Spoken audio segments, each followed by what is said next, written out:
My name's Jeff, and we're at Game 2 of the Lightning versus Columbus. And you're watching Post to Post. Hello and welcome to Post to Post, the channel where we discuss all things hockey and all teams.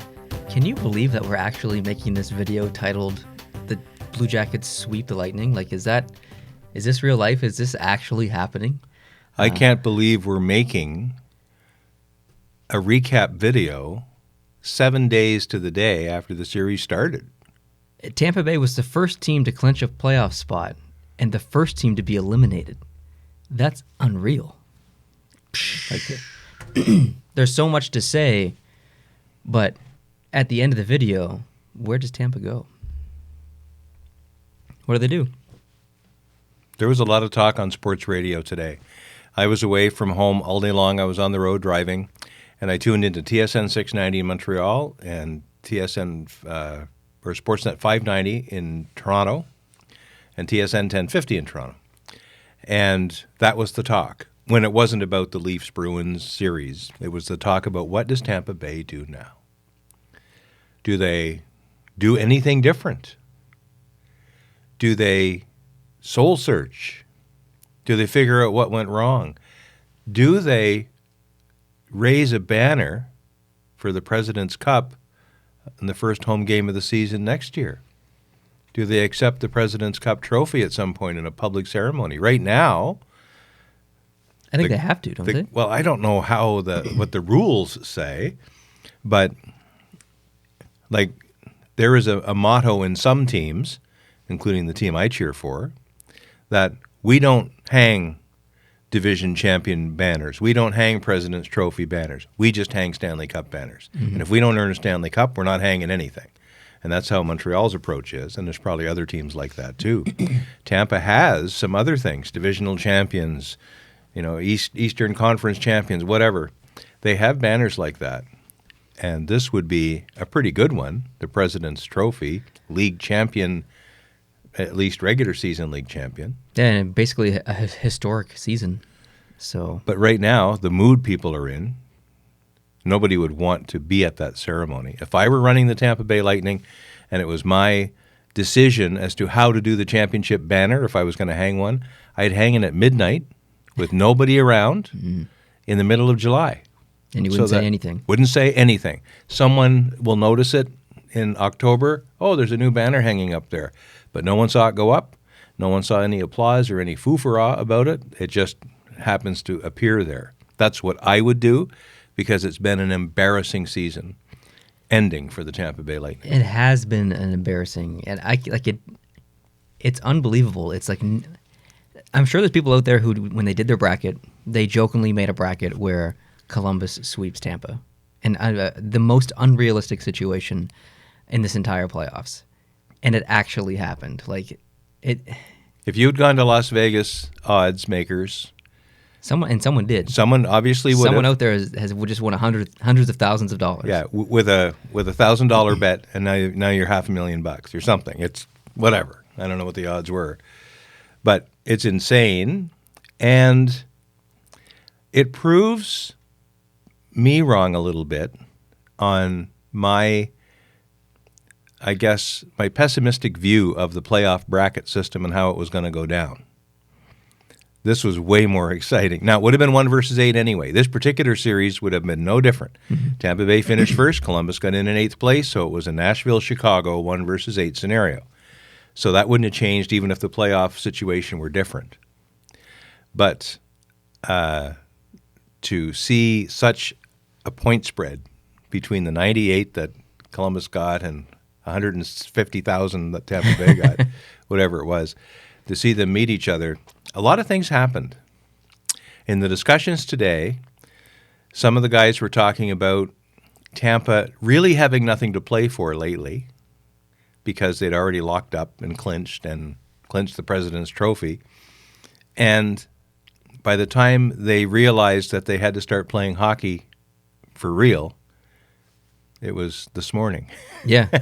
And Columbus was already playing playoff hockey before the playoffs even started. They were fighting for their lives. So sometimes it pays off to be in playoff mode before the playoffs start. I actually saw a graphic that showed the difference in spread. You were talking about point spread. I believe, if I'm remembering this correctly, there's only 2 teams in the last 19 years that have basically the point spread was like 31 or 32 or 33, or right around there. There's only 2 teams in the last 20 years to be able to do that. Montreal, Washington in 2010 was one of them. Montreal, and then now Columbus. Yeah. There's some others from I think the 90s, but Yeah. This is like probably the biggest upset in the NHL ever, potentially, at least in my lifetime that I can remember. Yeah, and even if it had been gone 7 games, it would have been a big upset. Yes. But this is a sweep. 4-3, 5-1, 3-1, 7-3. At least 2 of the games were overwhelmingly decisive games. Yeah, it's not like they were all close and Columbus pulled off an overtime victory in every one and magically they swept it. This was a pretty isn't a Vegas win. This isn't a Vegas LA sweep where both teams were outstanding in every one of those 4 games. That didn't happen here. Some players didn't show up. What players did? What players for did? Tampa? Well, it's a good question. What players showed up? I don't know if I can name one. There were games where specific players showed up, but overall in the series, if you look at all the players on Tampa Bay, I don't know if I can name one that showed up. It was a completely different team. Yeah. If I was a Tampa Bay Lightning fan right now, I would be highly embarrassed. I would be extremely upset. I would be more upset to the fact that as a Tampa Bay fan, you had to listen to the ridicule of the rest of the NHL, the other 30 teams' fans just, calling you out and saying whatever they need to say to try and make you feel bad. Like, you'd have to deal with that until the next season starts is worse than seeing your team lose, I think. Just having to continuously hear other fans say that about your team. And because they're right. It's not like they're wrong. They're right. Yeah. It's a horribly prepared team, I guess. And they were talking about John Cooper for the Jack Adams Award as recently as a week ago, just because he had done such a phenomenal job at holding the team together and getting excellence out of that team, domination out of that team for the entire regular season with only a few little hiccups. And now I'm sure that people are wondering if he's going to have a job there. I only saw emotion from John Cooper once in this series. It was in the final game, about halfway through the game. He showed some emotion on the bench. Yeah. That's the only time I saw emotion from him. That's not what I want from a coach. No. A coach. I don't want to be, as a player, I wouldn't want to be yelled at specifically and called out kind of like some coaches do, but I want to see my coach have some emotion and some fire and stuff. He just didn't see that from John Cooper. So is he the problem? There's a lot of people out there saying that he could be gone. How can you lead a team in the season to 62 wins and a ridiculous amount of points, 128 points, and then get fired? Well, I don't think that's ever happened before. Not that, but Ted Nolan got fired just after he won the Jack Adams in Buffalo. So it has happened where a coach has done, by some people's estimation, a phenomenal job, but ownership just goes, I don't think so. And for whatever reason, not to do with performance maybe. So personally, do you think that they need to change their lineup as far as roster, or do you think that they already it's a character issue, not a lineup issue? I think it's a character issue. I totally do. It's a character issue. Now, whether you can modify the characters of the existing characters or you need to bring in new characters, I don't know. But if you had some maroon, Radulov, high-energy, rough and tumblers on that lineup, just a couple, it might change the chemistry a little bit and get them all going a little bit. Mm-hmm. But I don't know. I would dread what next year is going to look like with Tampa. Like, how you can't get any better than you got. You can't get any better. You just can't do it. Yet, when you do the best you possibly can in the regular season, it's not like they didn't go into this series with a bunch of hurt players that played their guts out all year long in 82 games on the road and slogging away. They went into the playoffs with basically a healthy roster, with a few minor exceptions, but they were ready to roll. And they had the luxury of being able to rest people if they wanted. Yep. When they were in Montreal the week before the end of the regular season, and Montreal beat them, Tampa actually looked, in my view, like they were trying to win that game because they wanted to make a point. They wanted to get those 2 points. They needed those 2 points to have a chance to break the Detroit record. Yeah.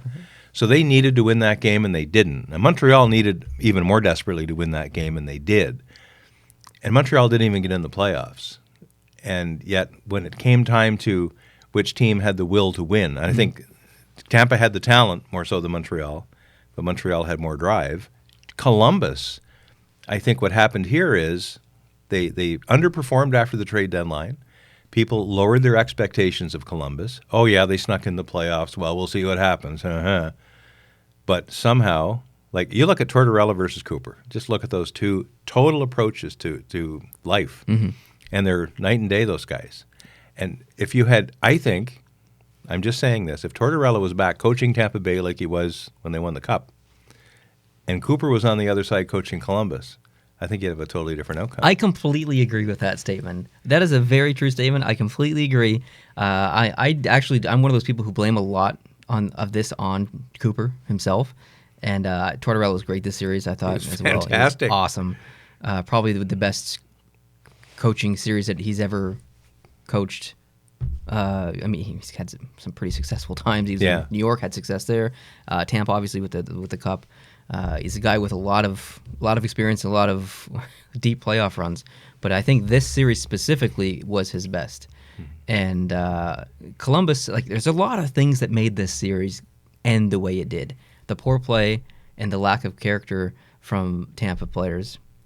But also a lot of really little important things that happened in Columbus. Bobrovsky playing unreal.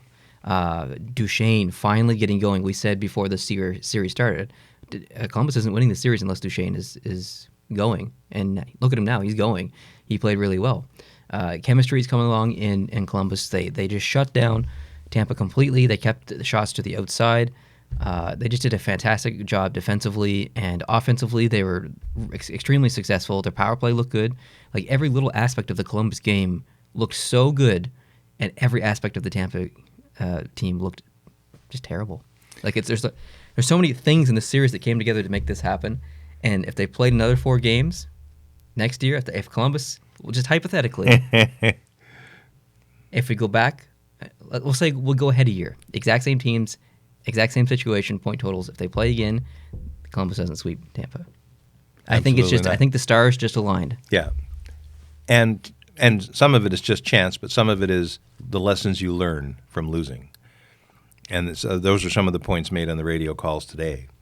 When the New York Islanders went on their 4 straight Cup run in the early '80s, they lost several times before that happened. Mm-hmm. The Washington Capitals, look what happened. You know, the times they got into the playoffs and got banged out in the first, second round for years in a row, even winning the President's Trophy several times. And then they won. Pittsburgh in 2008, came back in 2009. That's right, because it was Detroit, I think, beat them in 2008, yep. Was it? And they basically went back to the dressing room after that and said, we don't want that to happen again. Tampa Bay has a little bit of that now. You need to lose before you learn to win. Okay, they've taken the discount fast track approach to that theory. Well, but they kind of did that last year, though. Yeah. But you're right, though. In order to win, you need to know how to lose. And they lost last year in the conference finals. They lost this year in the first round in the most terrible way ever. Maybe it's a good thing for them. Maybe it's so bold.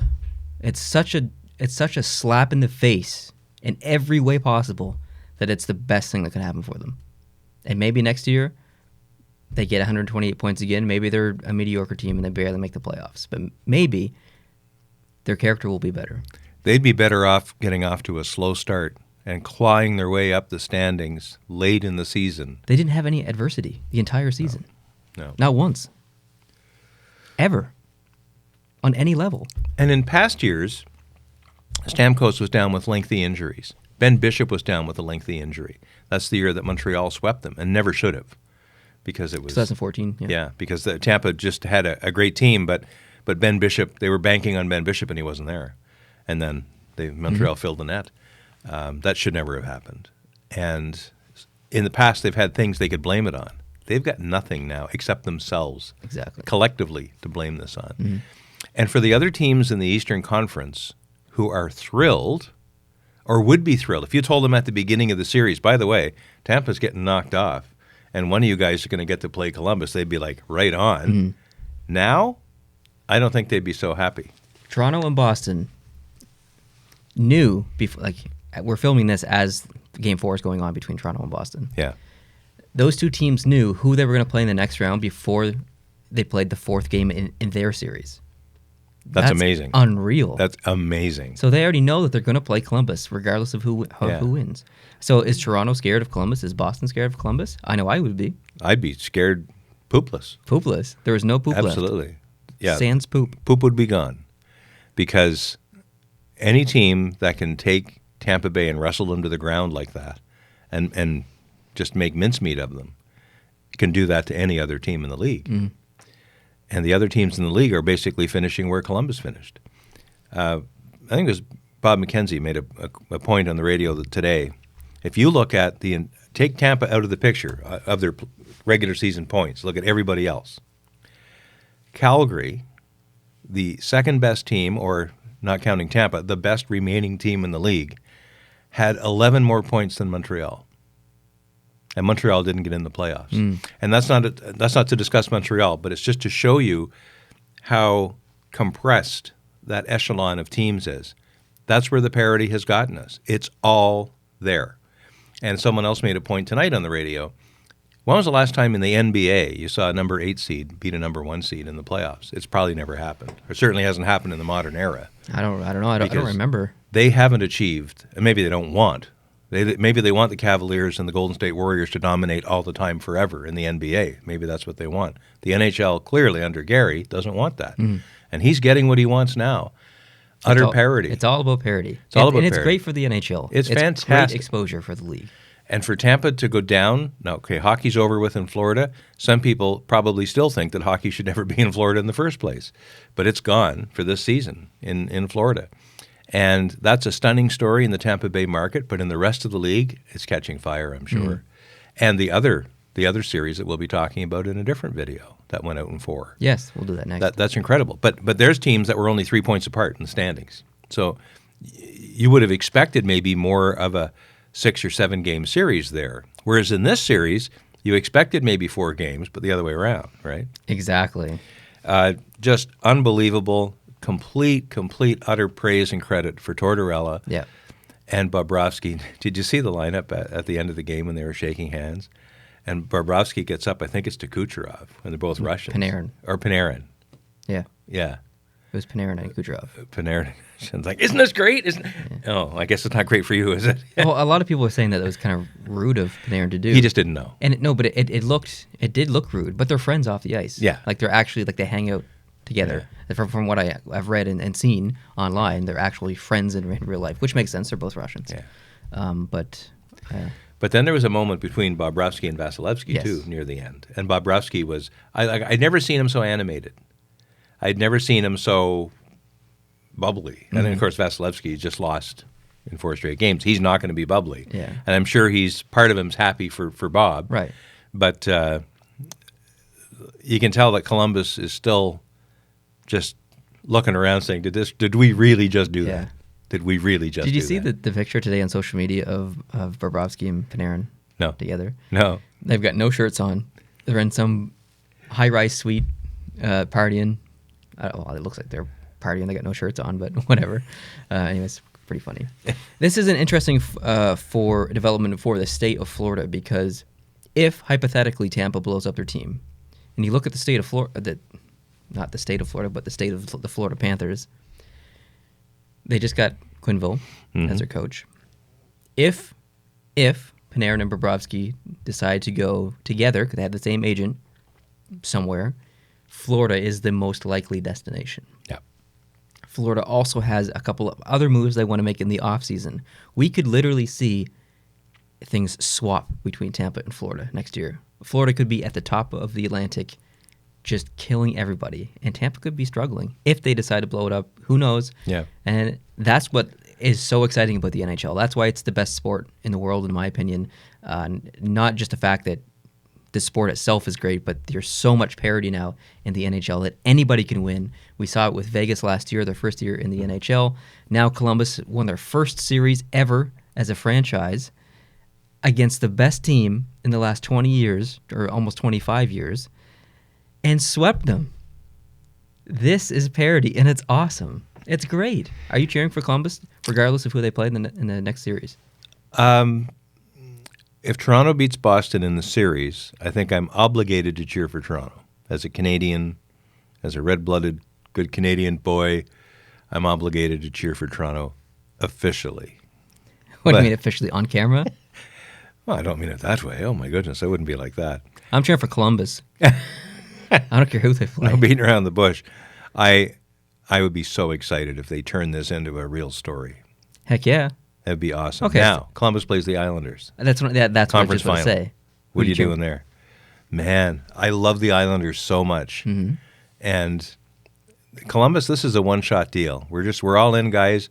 We're pushing all our chips into the middle of the table. That's what Kekalainen has done. Yep. So it's 1 year in or out. Whereas the Islanders, this is a project. The Barry Trotz angle, losing Tavares, but all the other players stepping up. Man. So who do you cheer for? Am I allowed to cheer for nobody and just watch it and enjoy it? You have to choose. You have to be emotionally invested. I know I will become that way. Yeah. But when the series starts, I probably won't know who I want to win. What? I don't know. I'm definitely cheering for the Islanders. Like, it would be either way. It's a great story. Either way. Either way, it's a great story. I think I'd be with you though. I think the Islanders is the better long-term story. Columbus is just the story for this year.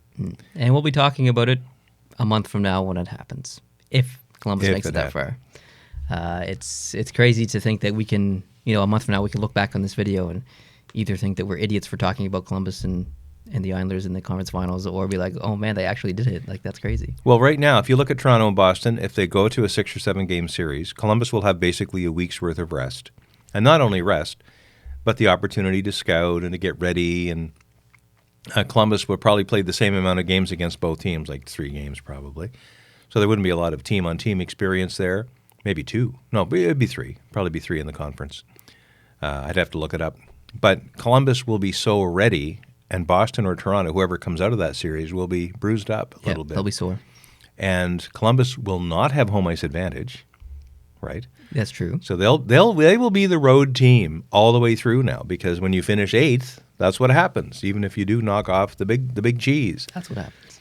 But Columbus has proven that they don't really care if they're home or not. Do you know who they will have home ice advantage against? I guess the bottom feeders in Vegas, the West. Dallas, Colorado.